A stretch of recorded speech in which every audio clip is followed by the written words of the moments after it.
I welcome all of you to this month's Innovation in Hematology webinar series, where we have monthly webinars covering clinically relevant hematology topics, and we try to look at pertinent clinical questions and try and discuss them with an international expert. Through this webinar, over the last 1 year, we have been trying to address challenging clinical scenarios where making treatment decisions and managing patients becomes a challenge which all of us face on a day-to-day basis. So for today's webinar is on management of TP53 mutated myeloid malignancies. This is one of those areas where we all feel that there is a lot more that needs to be done. Despite tremendous progress in management of acute myeloid leukemia and numerous new treatment options coming in over the past 1 decade, TP53 mutated myeloid malignancies, especially MDS and AML, still remains to be an unmet need in 2025. Very often we are faced with this dilemma of whether to treat these patients with intensive treatments, whether to treat with HMA when to transplant them, and what should be the best way to monitor these patients post-transplant, if at all they are able to make it to a transplant. So today I'm glad to welcome Dr. Talha Badr, who's an assistant professor at the Department of Hematology and Oncology, Mayo Clinic, USA. Dr. Badr has done extensive work in the field of TP53 mutated myeloid malignancies, and we are all familiar with his numerous publications in the field. Dr. Badr also takes a lot of interest in teaching, and numerous tutorials and educational posts on LinkedIn and Twitter are familiar to all of us. He is a leading expert in the field of hematological malignancies with a particular focus on myeloid neoplasms. His clinical research interests includes the development of novel therapeutic strategies for patients with AML and MDS. He has numerous publications in international journals of repute, and his work has been presented at various national and international forums. Dr. Badr is a recipient of numerous accolades, including Outstanding Fellow Research Award at the Wisconsin Association of Hematology and Oncology meeting in 2019, Best Resident Research Award presented at HCA West Florida GME Consortium Annual Research, and People's Choice Award for the Best Research at Health Corporation of America West Division in 2017, among many others. So without taking up too much of time, I would like to hand over the session to Dr. Badr. Before we stop sharing the screen, this is our team of doctors at Fortis Institute of Blood Disorders, where we have a team of 5 adult, 5 pediatric hemato-oncologists, along with uh, ID physician, critical care hematologists, molecular hematologists, among many others. So I'll stop sharing my screen and I'll hand over the session to Dr. Badr. Thank you so much, Dr. Kumar, for such a nice introduction and for the invitation. Very happy to be with you guys and learning about your practice and sharing my experience and some of the work we have done and other colleagues of us here in how to manage deep mutated myeloid neoplasm, which has been a challenge over the decades and unfortunately not with much success. And the only option that tends to potentially improve outcome this group of patients is bone marrow transplant, which is the most well-established cellular therapies, if you may say, for this particular disease. So we'll start with the presentation. Can you guys see this slide presentation, right? Yes, your slide is visible. Yeah. So we'll start with the overview of our today's discussion. We'll briefly shed light on P53 and oncogenesis, and then we'll discuss briefly how the allelic burden of P3 mutation impacts outcome in across the various myeloid neoplasms. We'll also discuss the T3 mutation in context of myeloid blast percentage. This the blast percentage really matters, or more weightage should be put on genomic data rather than merely a morphological finding of disease when it comes to P3 mutation. We'll discuss the immune phenotype of this disease and how relevant this is in terms of predicting outcome and also in terms of therapeutic modalities. We'll go over the historical data on conventional chemotherapies and outcome comparing intensive versus non-intensive approaches to manage this disease. Most recently, as you all know, venetoclax therapy has been a paradigm shift when it comes to management of acute myeloid leukemia, especially elderly AML, where this P3 mutation is more common due to ancient history of MDS and prior therapies for other cancers. Role of allogeneic stem cell transplant, it has been a controversial subject. Still, many believe with this disease, P3 mutated myeloid neoplasm, transplant is a futile process, but most recent data do suggest that the only thing that can improve outcome in a small subset of patients is bone marrow transplant. And then we'll go over the future directions, how we can improve our strategy in managing this disease with the available tools we have in our clinical practice.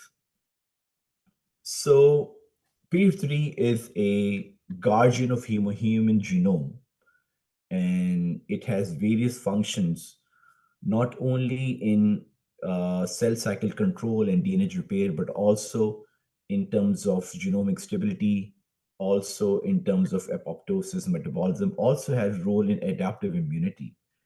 And there's various factors which can lead to alteration in this mutation and that lead to various cancer. This mutation is the most common mutation across solid as well as neurological malignancies, and it's also prevalent in myeloid neoplasm.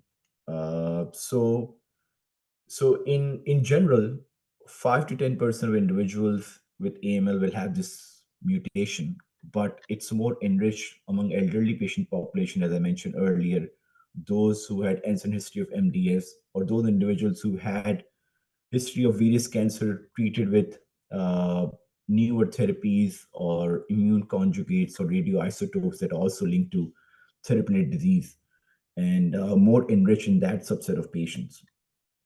In generally, it's with the poor outcomes, and the outcome can vary in early phase myeloneoplasm, such as chronic disease, but advanced disease, the significance of allelic burden is less prevalent when it comes to this, because there is various players who play a role in determining outcome, not merely the allelic burden when the disease is advanced, such as for those with high risk MDS and acute myeloid leukemia.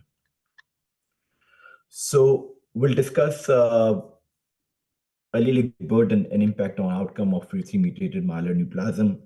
The first paper, which has presented in detail the genetic profile and compared the outcome of P3 mutated MDS compared to those with wild type, was by Bernard et al.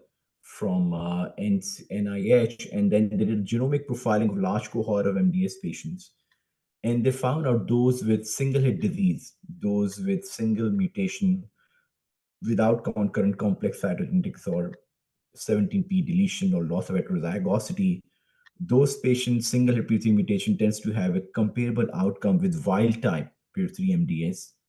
And those with multi-hit disease, multiple mutations with VAV more than 10% or more, VAV 50% or more, or VAV 10% or more with complex cytogenetic, all loss of heterozygosity tends to have an inferior outcome. So allelic burden did show to play an impact on this disease when it comes to MDS. However, in advanced MDS or AML, it doesn't hold true. We conducted this multi-center study, retrospectively chart reviewing and collecting data and looking at the outcome of single hit versus multi-hit T3 mutation in acute myeloid leukemia. As you can see on the top half of this presentation, you can see the genomic profile is distinctly different between the two groups, single hit versus multi-hit. You can see single hit You have more clusters of somatic concurrent mutations compared to multi-hit where you don't see those. Multi-hit more commonly associated with complex cybernetics compared to single hit. But when it comes to survival, as you can see, in terms of event-free survival, duration response, it's not merely different between multi-hit and single-hit disease. As I told you, when disease advance from low-risk MDS to low-risk MPN to MPN blast phase or high-risk MDS or secondary AML, that doesn't hold true because there are several other alterations or acquisition of resident mutations that dictates outcome along with P3 mutation. Uh, and so similar observation have been made in MPN, in chronic phase MPN. We did this analysis in collaboration with various academic teaching hospitals across the US. As you can see here, from the time of detection of pre-mutation and outcome in various subgroup of MPN patients, including those with accelerated blast phase. In earlier phase disease, chronic phase disease, such as PV and ET, the outcomes are better compared to those with late stage disease or advanced stage disease, those with accelerated phase or blast phase MPN, even after censoring them at the time of transplant. When it comes to allelic burden in chronic phase MPN, such as those with PV and ET mainly, single hit disease tends to have a better outcome, as you can see here, compared to those with multi-hit disease. But when the disease advance to more accelerated phase or blast phase MPN, there's not much difference in predicting outcome. So it's consisting a story that in high risk MDS, AML, or accelerated phase MPN, the allelic burden doesn't really seems to have an impact on outcome compared to those in early phase disease or chronic phase myeloid neoplasms. So we have learned over the years during our training in Hem-Onc that the blast percentage does have an impact on outcome. Initial studies include the like MDS studies or high risk MDS studies include patients which are oligoblastic up to 30% blast percentage and differentiate between into less than 30, more than 30% of myeloid blast. And that has, with conventional therapies, did show a differential impact on outcome. But when it comes to P3 mutation, it's a distinct entity. And ICC, new ICC classification, has shown that P3 mutated myeloid neoplasm should be treated as a distinct entity. They did divide them into various blast percentage, less than 10, 10 into 19, and more than 20. However, in clinical practice, we see overall this biology or this disease tends to have a inferior outcome. As you can see here, this paper from a European group in which they have shown that MDS excess blast with blast percentage 10 to 19%, or higher blast percentage AML with 20% or more, it's hardly any difference in outcome among patients with P53 mutated AML. So in P53 mutated AML, the blast percentage doesn't hold value. It's the genomic alteration that predicts outcome for this group of patients. And as I mentioned earlier, the allelic burden outcome, this study also showed that advanced disease, the allelic burden really doesn't have a differential impact if you have a low allelic burden versus high allelic burden. That holds true among patients with chronic phase myeloid neoplasms. So now the immune phenotype. We have learned that TFC mutated myeloid neoplasm tends to have a more immune enhanced infiltration or immune rich phenotype. We conducted a study at Mayo Clinic utilizing CyTOF, which is a mass cell flow cytometry, and we used this technique to assess the immune profile of AML patients who are receiving venetoclax plus hypomethylating agent-based therapy. And we did renograph clustering at the diagnostic marrow and look at the immune profile and relate with the outcome with this disease. We found two distinct population based on immune profile utilizing CyTOF, those who had an immune depleted phenotype and those with have immune rich phenotype. Immune depleted phenotype showed that these patients respond well with venetoclax plus HMA-based combination. There's some earlier preclinical data that suggests that venetoclax in combination with hypomethylating agent upregulates the immune surveillance or cytotoxic T cells to counter the leukogenesis or oncogenesis. Similarly, individuals with PIR3 mutated AML tends to have a more enhanced immune-rich phenotype with higher expression of CD8 and activated B cells, right? So, and all of these patients with P3 mutated AML who had immune-rich phenotype had a multi-hit disease with multiple P3 mutation or VAF more than 50% or VAF more than 10%, loss of heterozygosity or complex cytogenetics. Similar observation have been made with other colleagues or other groups. There was a study, a phase 1b study of flutizumab. Flutizumab is a DART, dual affinity targeting bispecific antibody, which engages CD3, which engages CD123 expressing myeloid cells and engages the T cells to cause cytotoxicity. So in this study, what they observed with this DART immune-based therapy, those with PIRC mutated AML, they tend to have a more immune enhanced phenotype, and they tend to respond better with this disease. It's a single arm disease, a small subset of patient. However, when we further evaluate the immune-based therapy for this particular disease, it really didn't pan out. As you can see from in the future slides, where I will be briefly discussing about data on magrolimab. So, so we'll go back to conventional versus novel therapies for managing TFC mutated myeloid neoplasm. As you can see here on this figure, there's several therapies which have been evaluated for this particular disease, including conventional therapies, hypomethylating agent, liposomal, uh, daunorubicin, and cytarabine combinations, checkpoint inhibitors, CTLA4 inhibitors, as well as anti-CD47 monoclonal antibodies. However, we continue to struggle in improving the outcome for this group of patients. So this table showing various prospective studies looking at the outcome of wild type versus mutated P3 high risk MDS and AML, starting from hypomethylating agents such as azacitidine. As you can recall from AZA001 study, where they look at the outcome of P3 mutated high risk MDS and AML with HMA-based therapy compared to conventional chemotherapies, HMA-based therapy tends to do better because these patients have a chemo-resistant phenotype. They have impaired apoptosis mechanism that is required for conventional chemotherapy-induced cytotoxicity. So before the venetoclax era, HMA used to be a go-to regimen when it comes to high adverse risk profiles, such as those with complex monosomal karyotype or those with P3 mutation. Similarly, several other studies, including APR 256, which uh, tends to recover the TIP3 mutation.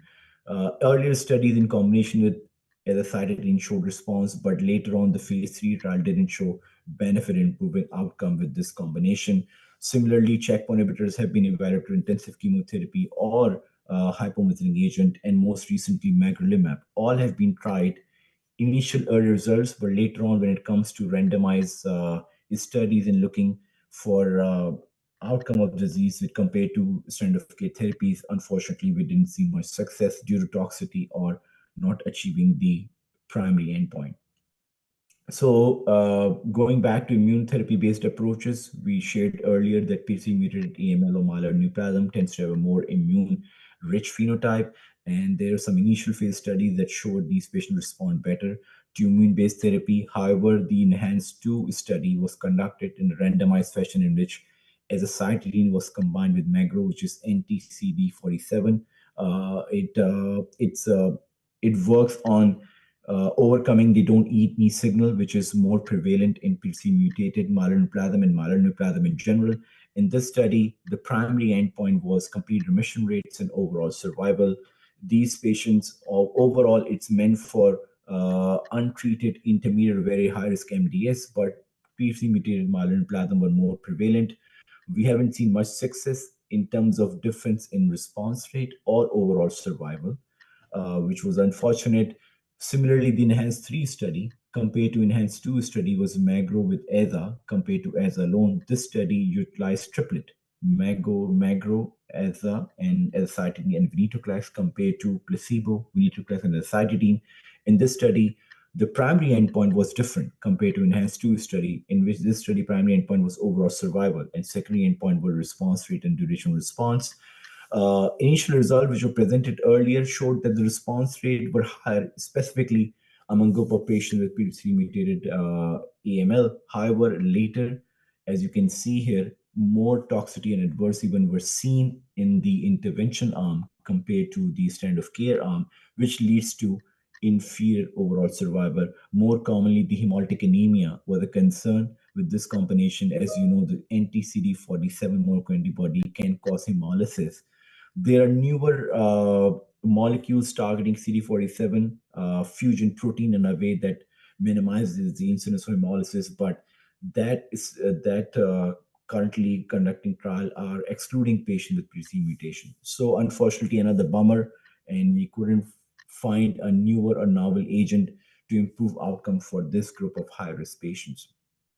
We conducted real-world analysis in which we looked at the outcome of PC-mediated myeloid neoplasm AML specifically, with evolving frontline therapies moving from 3 plus 7 chemotherapy to liposomal combination of daunorubicin and cytarabine to more venetoclax-based therapy in the most recent time. As you can see here from the bar chart, over 4 successive time periods, there's increased utilization of ven-based therapy, which is in green. However, when it comes to outcome, the event-free survival or overall survival, you can't really differentiate between intensive, non-intensive chemotherapy.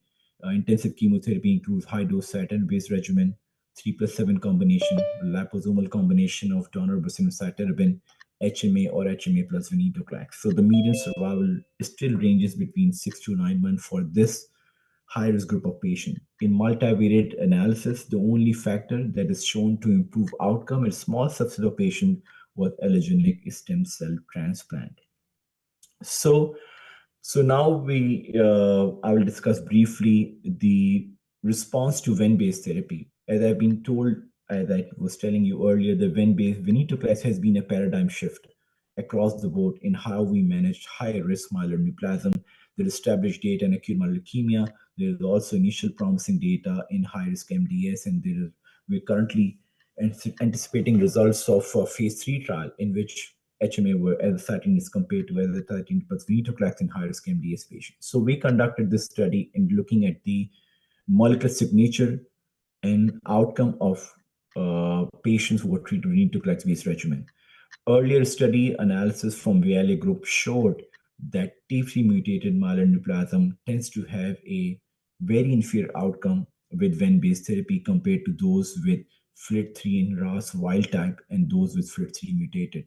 So similarly, utilizing data for more than 300 patients, we developed a molecular score in which favorable outcome was seen with ven-based therapy among patients those with NPM1, IDH2, and DDX4 mutated, and significantly inferior outcome among those with TC mutated or FLT3 ITD or RUX mutated.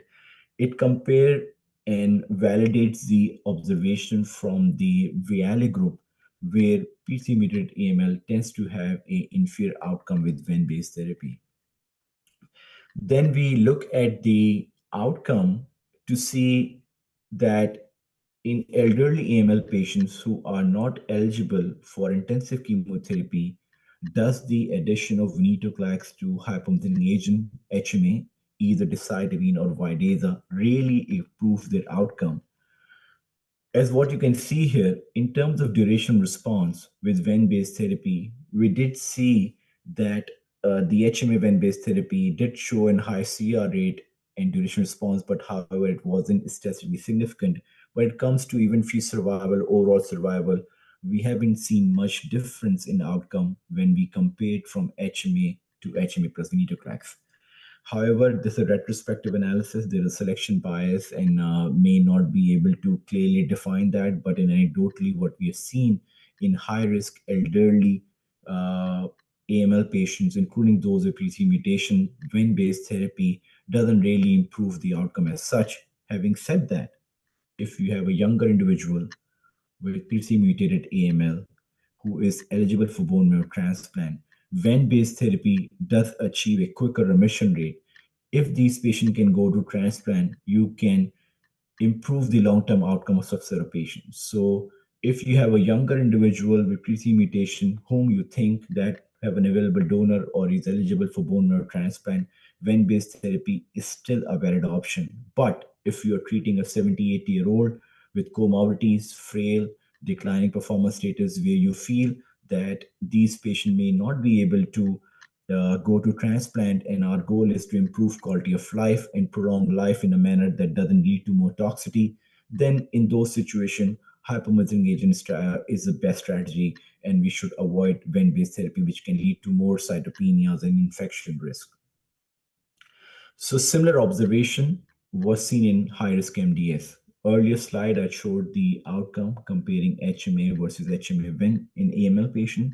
This slide, we also showed in high-risk MDS patient with those with 10 to 19% blast, addition of venetoclax overall didn't improve the survival, but we did see improvement in response rate. Interestingly, intuitively, we feel the non-relapse mortality at day 60 and day 90 will be higher among individuals who receive HMA-VEN compared to those who receive HMA alone. But in contrary, we didn't see increased toxicity with better supportive care, more utilization of neutropenic prophylaxis with prominent and potent antifungal agents with strong activity against invasive aspergillosis. We able to manage the infection risk with supportive care. We be able to overcome the myelosuppressive effect of these combination, but it doesn't translate into improving survival. Having said that, these patients are older and most of them were not eligible to receive bone marrow transplant. Now, after discussing the tube tumor biology with the allelic burden, relation of blast percentage, and predicting outcome, and going over data with immunotherapy, conventional therapies, and vein-based therapy, the only thing we have learned through this journey how to improve outcome for this group of patients with is by bone marrow transplant.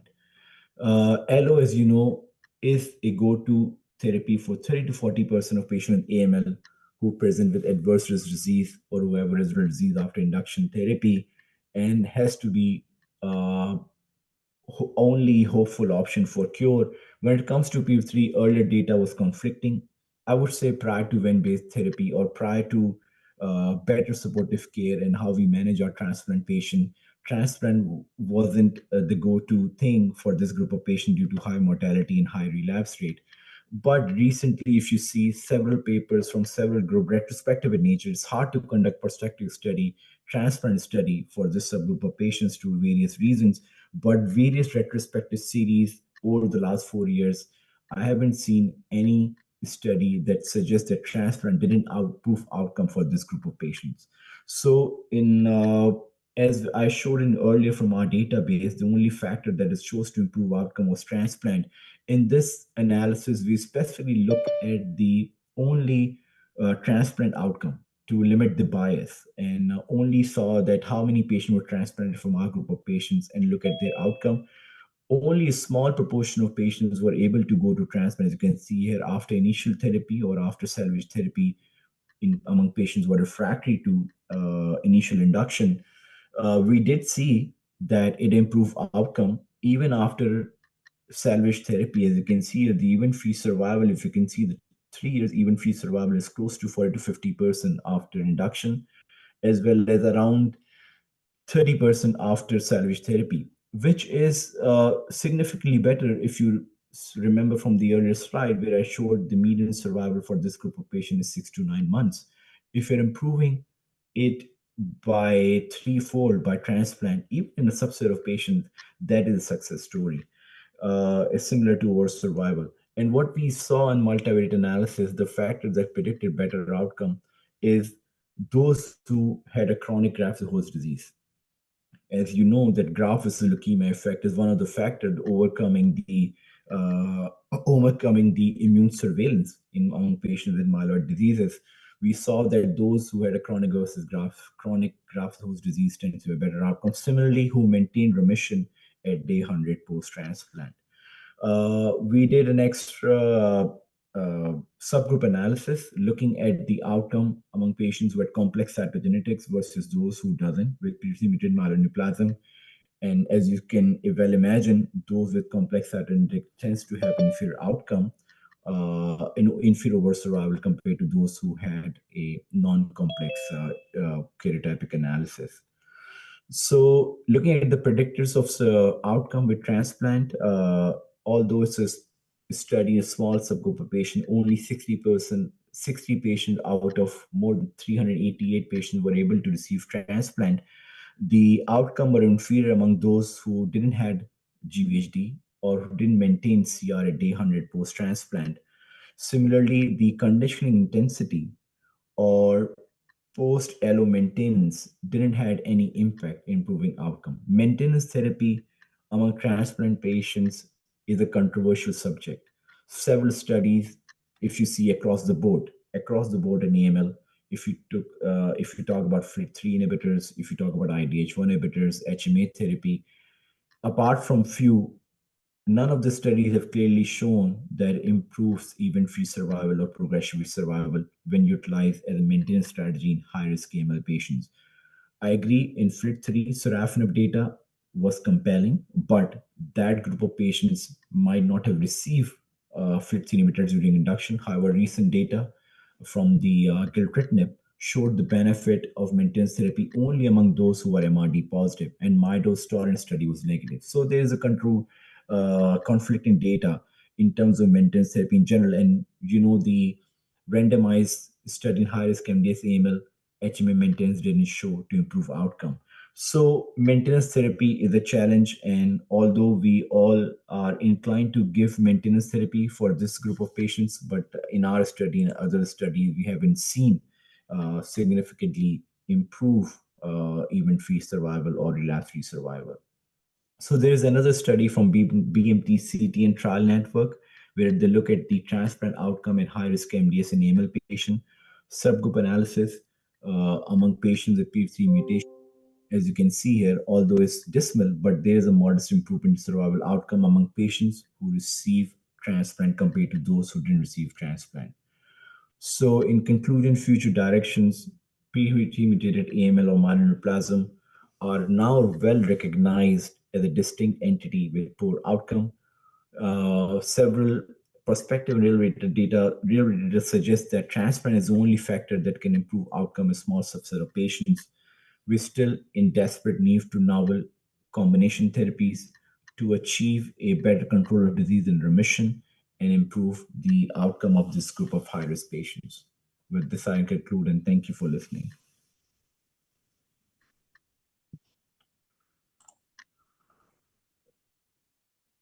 Thank you, Dr. Badar. That was a excellent presentation. You comprehensively covered the topic, touching upon the diagnosis, various treatment options, need for transplant, which is the only way patients can have improved outcomes, and good amount of data supporting each of them. So we have collected a few questions from our colleagues. Can we go ahead? Sure, sure. So a lot of questions on the diagnosis aspect. So one question from Dr. Srinidhi is, are all TP53 mutations the same? Missense, nonsense, frame shift mutations, are all of them the same or are they prognostically different? Yeah, so missense is a most prevalent mutation in P3 mutation, and their initial data does suggest that missense mutations tends to have a high rate of progression and inferior outcome compared to truncating mutation. And there are different prognostic score based on molecular data as well as the type of mutation that is showed. But I haven't seen or come across in advanced disease, advanced myeloneoplasm that really plays a role in predicting outcome. And you very elegantly showed that the TP53 VAF and the frequency, all of them matter in a chronic disease, a low risk MDS, or a chronic phase of MPN. When it comes to advanced disease, be it MPN blast phase or AML, they don't really make a difference. Yeah, But in exactly. clinical practice, very often we see a heterogeneous response when it comes to standard therapy. So there are patients who respond really well to treatment, go into CR. There are patients who, no matter what we give, they do not respond or relapse very, very quickly.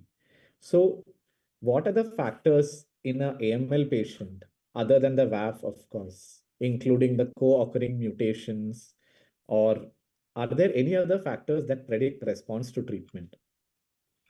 Yeah, definitely. I think complex karyotype, complex monosomal karyotype is one factor, and the G mutation that happens after the HMA-based therapy, acquisition of mutations such as RAS mutation, that is also shown in one of our data set and consistently motivated analysis that show to predict outcome. So secondary AML patients who are progressing on HMA-based therapy, MPN patients who develop MPN blast phase, those with complex monosomal karyotype that persist after induction consolidation therapy, these are the subgroup patients which I've seen and which have been shown to have an inferior outcome.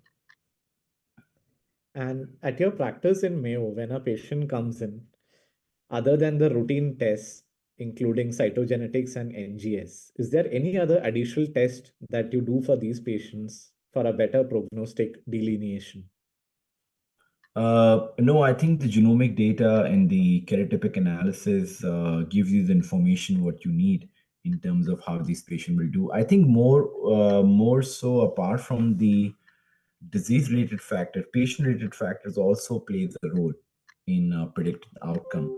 And some patients may succumb to either you give intensive induction chemotherapy or ven-based therapy with prolonged cytopenias and may not be able to overcome the insult or the infection they acquire while on the course of therapy, and certain comorbidities exclude them to continue to pursue life-prolonging therapies such as renal dysfunction, liver dysfunction, and so forth. So I think patient-related factors are also relevant when it comes to predicting outcome apart from the disease-related factors. And the resources available. What I see in community practice still in here in US, uh, these patients doesn't get the proper supportive care. Even if they initiate ven-based therapy, it's not given adequately, and there are frequent interruptions and delays, which are not really needed in terms of managing these patients. And time for initiation of therapy and referral to tertiary care center, and even in tertiary care center, from time to achieving remission, let's say with ven-based therapy, whatever, and transplant. Sometimes it takes 3 to 4 months, and these patients aren't receiving continuous therapy to maintain a response, and they tends to relapse after a few months post transplant. So I think there's several factors that comes into play all over in high risk AML or MDS patients, not only with this PIK3 mutation. So, in a young patient with a TP53 mutation, when would you consider testing for, if you have a biallelic TP53 mutation, for example? Would you consider sending a cheek swab or further testing for looking at mutations in them? Which swab, like the genetic alteration? Yes, yes, yes. Yeah, so in a young individual, definitely we do germline testing, and we have recently opened a study called like interception study, because what we saw that with the increased utilization of CAR T cell therapy, we are seeing secondary malignancies with a very short pace of time, into 3 to 6 months after CAR T cell therapy, these patients are progressing to advanced risk disease with inferior outcome. It may be hold true that they have a small subclones prior to the CAR T cell therapy, and after CAR T cell therapy, they tends to expand, leading to dismal outcomes. So we open a study and look, we are doing a genomic profiling or testing to determine their germline predisposition for these diseases, and definitely those with ATM deletion, which can co-occur, or CHIK2 mutation, or those with NF1 mutation with high VAF, or those with RED21 mutation. All these are all are put you in high risk for having a pre-existing genomic predisposition syndrome. So I think it's good to have the germline testing. So when it comes to TP53 in particular, does the VAF of TP53 make you decide whether the patient should have a germline testing, or regardless of the VAF, all young patients, do you do a germline testing? Yeah, we should do germline testing. all young patients. But if you have a significant high VAF, more than 50% or so in a younger individual, that also should make you think for germline predisposition. And for a young fit patient with TP53 mutations, let's say with a VAF of 40-50%, what is your choice of induction treatment? Do you treat all of them with low intensity treatments like azaven, or would you give flag with venetoclax? What is your choice in your practice? Yeah, there was earlier data published a few years ago from MD Anderson where they showed that if you have a VAF of less than 40%, high dose cytarabine can to have a better outcome. Then their flag ida when data set overall in younger individuals they saw high response rate close to 80% and more than 90% of MRD negativity. But if you look at the multivariate analysis, those with PVC mutation tends to have an inferior outcome. So that was the negative prognostic marker. So although in a young individuals you always inclined to give intensive chemotherapy, but I prefer Ven-based therapy with HMA when it comes to this particular disease, because as I've shown you, data doesn't really support that intensive chemotherapy is an answer for this disease. So you would prefer HMA when regardless of the age, fitness, and other Yeah. things in a young, even in a young patient. And again, does it have anything to do with the VAF? Let's say someone with a VAF of 5% versus 30-40%, would that affect your choice of treatment, or regardless of the VAF, you would go for HMA when? That's a very interesting question. To have 5% PH3 in AML patients, that tells you that that is not the driving factor. There's certain other factors that driving leukogenesis. In those situations, young individuals treating with intensive chemotherapy and taking these parent transplant is a reasonable option. Yeah. And in these difficult group of patients, at what time point would you consider transplanting them? After they achieve a CR, or would you wait for them to achieve a MRD negativity? What is the ideal time point to take them up for a transplant? Yeah, so MRD, although there are some centers that claim that they have a very good MRD assay, but MRD, flow-based MRD assay in AML is always controversial, and that doesn't really give you the doesn't give you the good sense that these patients have a better relapse-free survival. But I would say once you achieve remission, you should look for a donor, find a donor, and prepare these patients for transplant as quickly as possible within 3 to 4 months, ideally from the time of induction. Because what you see in our studies and other studies, what they've shown, there's some data on genomic profile from Courtney Denard of MD Anderson published in Blood a few years ago, where they show that with Ven-based therapy, you do achieve a response, but these responses are not long lasting because the evolution of the clone, right, that make resistance. So Right. the median duration response with Ven-based therapy is in the range of 6 to 7 months. If you want to do something, you need to do during this time point. If you miss that window of remission, that is 6 months from the time you initiate therapy in 30-40% of patients, then when they relapse, it's very hard to salvage them. And what is the best way of MRD monitoring in these patients? Would you monitor by flow cytometry, or would you do an NGS MRD to look for TP53, or would you do both? Yeah, I will more look at the karyotypic analysis. If these patients are complex cytogenetics, if these complex cytogenetics have gone away, if they achieve a cytogenetic remission, there is a good marker response. Flow MRD doesn't really tell you much, although it correlates with response. Like flow-based MRD, I haven't seen MRD, AML, flow-based MRD that significantly show to impact outcome in individuals who achieve a good response to these. P3 mutation VAF, in our analysis from transplant analysis, there is a small subset of patients, but really that doesn't predict their relapse-free survival post-transplant. But it's a good marker. I think we need to do it more like uniformly to see if that really impact outcome. But I think the karyotypic analysis, if you clear the karyotypic aberrations prior to transplant, and maintain that clearance post transplant, let's say around day 100, that's a better predictor of outcome. So we recently had a patient, 56-year-old female patient, otherwise fit, ECOG PS1, TP53 mutated AML, VAF of around 56%. We treated the patient with flag venetoclax post one cycle, achieved a CR, but the flow MRD was positive at zero point 0.2. So we decided to go ahead and give one more cycle of treatment with cytarabine.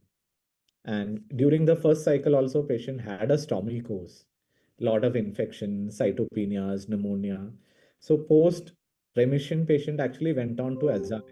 But before she completed a first cycle of AZA, she relapsed. So in such a scenario, let's say patients achieve a CR after first cycle with an MRD positivity also, do you think if the conditions permit, patient should be taken for an upfront transplant without waiting for an MRD negativity? Yeah, so you talk about flow-based MRD. It's your Yes. validated the flow-based MRD constitution in terms of you have some data that suggests that MRD is predictive or outcome, right? Yeah, in Yes. those situations, I will proceed with transplant, and you did the right thing. But it tells you a different biology. Like after two cycle of flag-ida-win and venetoclax, these patient relapse. So it doesn't look that this patient will do good even after transplant because of the resistant nature of the disease. Yeah. So in these patients, very often achieving a CR should be good enough if Yes. they have a Yeah. match and even Yeah. if there is a condition permissive for transplant, it's best to go ahead without giving further treatment. Yeah. You bet on immune surveillance from the donor rather than chemotherapy achieving the results. Yeah. And you touched upon maintenance in the post-transplant setting. And many of the centers, including us, we try to taper off the immunosuppression relatively early, considering that these are very high-risk patients. And we try to put most of them on as our maintenance. So, what is your practice at Mayo regarding in these patients, let's say considering a matched sibling versus a haplo transplant? When would you consider tapering immunosuppression in post-transplant setting? And do you routinely use azacitidine or venetoclax as maintenance in these patients? Yeah. We don't routinely use them, but we gauge our maintenance strategy based on the chimerism and based on the surveillance bone marrow biopsy after transplant. If they are if they're losing chimerism, or if we are seeing that the chromosome aberrations are coming back, or the PC mutation which is not there at day 30 is coming back at day 60 through NGS, then in those situations we do offer maintenance strategy. I think the only maintenance strategy in high-risk MDS AML, although a single-arm phase 2 study, was a low-dose decitabine in combination with GCSF, a JCO paper a few years ago, that has shown to improve the relapse-free survival. And we utilize that low-dose decitabine plus plus GCSF. There's a VLAT trial that has stopped enrolling patients, maintenance HMA when it's a BMT-CDN study. Let's see what that shows in terms of maintenance strategy with when-based maintenance strategy. So as of today, actually, there's not much of a solid data to back maintenance even in these patients. Yeah. And very often we monitor MRD post-transplant. I'm talking about the NGS MRD and the TP53 mutation itself. So in many patients, 30 days, 60 days post-transplant, we see the TP53 coming up, 0.05% at very, very low VAF. So do you think in that setting, a DLI, other than obviously tapering and stopping the immunosuppression, a DLI or something of that sort would help? Yeah. So if you are not losing CD3 significantly, chimerism, Yes. tapering of immunosuppression and maintenance strategy, HMA and DLI may benefit. But if you're losing CD3, then DLI may not be that beneficial. Uh, if the patient is fit enough for second allo strategy, should be pursue. If the PTC is coming back, more or less the disease will come back. So in those situations, you even if you don't have a great data backing, but you have to do something and try to achieve a disease control for longer time. Because most of the relapses that we have had in TP53 malignancies are very early relapses and typically, usually in the first 100 days. And Yeah. surprisingly, many of them have been with full chimerism without any fall in T cell chimerism. Mm, mm. And does monitoring for MRD, intervening, or probably adding a DLI, we do not know whether it would be helpful. Yeah. Yeah. And we have had patients with TP53 mutated ALL, sorry, who did very well at 1.5 years. You see a TP53 clone coming up, 0.05%. So very difficult situations, very late. We would have expected the immune reconstitution to be complete and other things. But do you think MRD of, let's say, 0.05 or low level MRD is significant in the setting of 1 to 2 years post transplant also, as far as the TP53 mutation is concerned? Yeah. So in ALL is different. The outcome of FLT3 mutated ALL is way better than AML. And if you in ALL, we have a better MRD technique, which is more validated and more reliable with NGS-based PCR, clonoSEQ. You get a good answer. So this patient had a late uh, uh, a late MRD positive Yes, by NGS, 1 year yes, out yeah, 1.5 years later in ALL. in ALL, exactly. I would say to monitor closely rather intervening, maybe a 3 monthly testing to see. Yeah. So again, we have a case which has been posted: CA breast, BRCA mutated with TP53 on tissue NGS, treated with PARP inhibitors, now has cytopenia. Marrow NGS revealed biallelic TP53.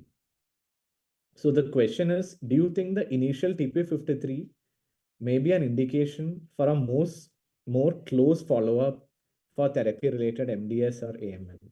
So I think the question which is posted is, for secondary MDS AML with TP53, let's say post treatment of CA breast and other things, and there is already existing TP53 which is detected on the tissue NGS. How should they be monitored for a secondary MDS or AML? Yeah, no, the PARP inhibitor, as you know, has been linked to secondary MDS and AML. And more drastically, one thing we are also seeing a PPM1D mutation. Your NGS panel carry that mutation, PPND, and it's also PPM1D, PPM1D mutation. That's also a DNA damage response pathway, and it close Okay. follow with the P3 mutation. It occurs in low VAF, and 20-30% of cases is associated with P3 mutation. So I think if you tissue, you saw that. I would say you should utilize strategy to minimize the risk. Like the I'm not very embraced with the oncology after fellowship, and I've been more focused on leukemia MDS. But I think the PARP inhibitor, if you see that you may use them judiciously, a small phase of time, and monitor their cytopenias or blood counts more closely. And if you see that it's not relating, the cytopenia not relating to prior therapy, might need to do a bone marrow biopsy for close Okay. surveillance. So mainly to keep a very close surveillance, and Yeah, anytime there is a cytopenia which is unexplained by treatment, probably to look for a transformation. Another question yeah. which has come up is elderly male patient evaluated for isolated thrombocytopenia, 60, 70,000 per microliter, non-transfusion dependent. Bone marrow shows no dysplasia, but the NGS throws up a TP53 mutation, VAF of 30%. How would you interpret this? No dysplasia, no increase in blast, only TP53 mutation detected in an elderly male with thrombocytopenia. Yeah.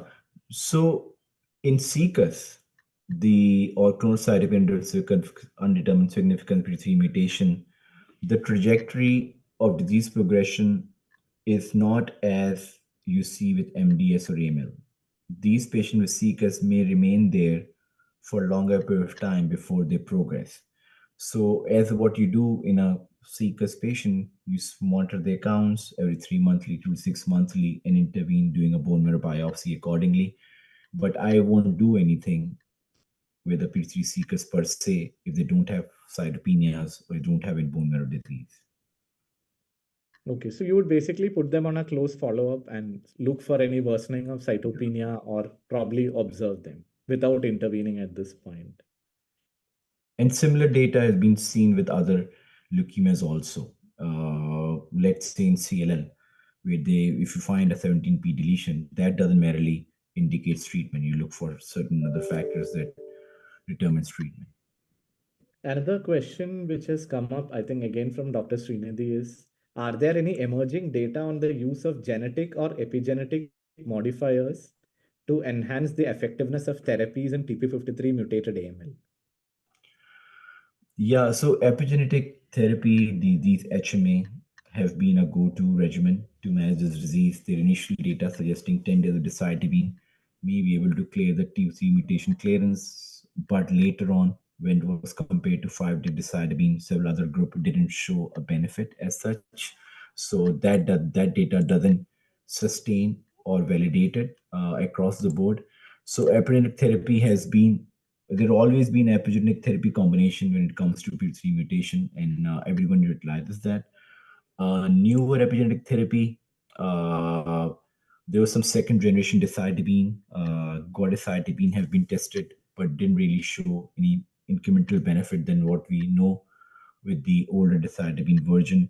So, and then their newer therapy like CTX, which mainly works on splicing mutation, have been tested.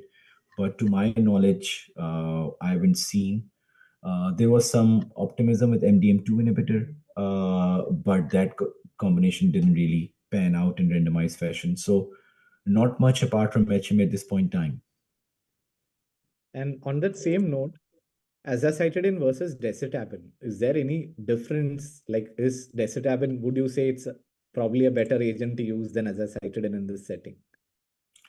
Well, you always inclined to use decitabine, right, when it comes to PV3, but I don't know. It's true. It has not been worked in randomized fashion. It's a good question to answer.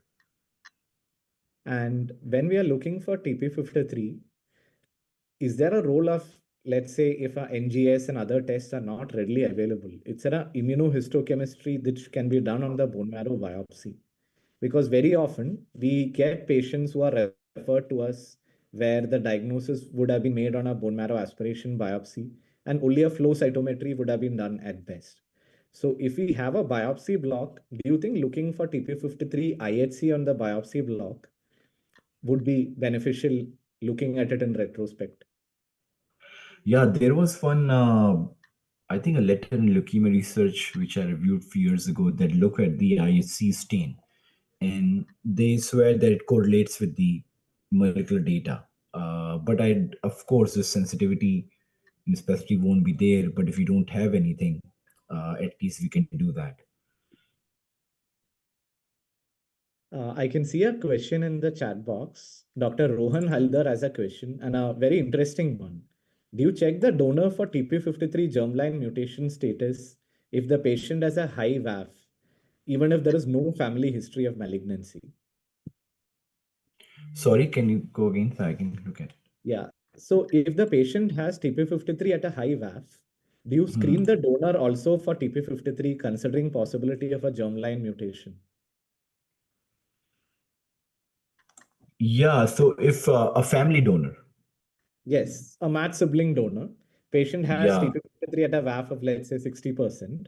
So would you also recommend screening the donor before taking up for a matched sibling donor allogenic transplant? I think, yeah, it's a good question, and there is across the board in germline persistent syndrome they discourage a family member, but I would first establish a germline uh, molecular alteration in a patient before screening that. So although it's a high VAF, but it doesn't really mean that this patient has germline persistent syndrome. We'll check in that in patient first, and if positive, then definitely we should avoid a family member. Okay, so what you're basically implying is you would actually do a germline testing in the patient, and if patient has a germline variant of TP53 mutation, then you would screen the donor very Screen the closely donor. or If totally there are avoid other it. options available, I would avoid. Yeah. Right, right, right. Uh, I think there are no more questions in the chat box, and we have also come to the end of the questions which we have collected. If there are no other questions from anyone, Dr. Talha Badr, it was a wonderful lecture on a very difficult topic and a very, very difficult clinical scenario that we face on a day-to-day basis. No clear recommendations on treatment, no clear recommendations on when to really take up for a transplant and how to monitor post-transplant, including the maintenance and other strategies. I think your lecture and the discussion that followed it threw a lot of light on this difficult topic, and I'm very sure it has provided a lot of clarity in managing these difficult group of patients. So thank you so much for sparing your time on a Friday morning and joining us and enlightening us on this topic. We hope to collaborate with you for further academic sessions in the future. Sure. Thank you so much, Nikhil. It was a pleasure to be part of this webinar, and thank you so much for invitation. And talk to you soon. Take care. Thank you. And I also thank MQ Pharmaceuticals for providing this platform for conducting this webinar. And I thank one and all for joining in this Friday evening from across the world for this webinar. Thank you all. And we'll catch up with innovations in hematology webinar next month with a different clinical challenging scenario. Thank you, one and all.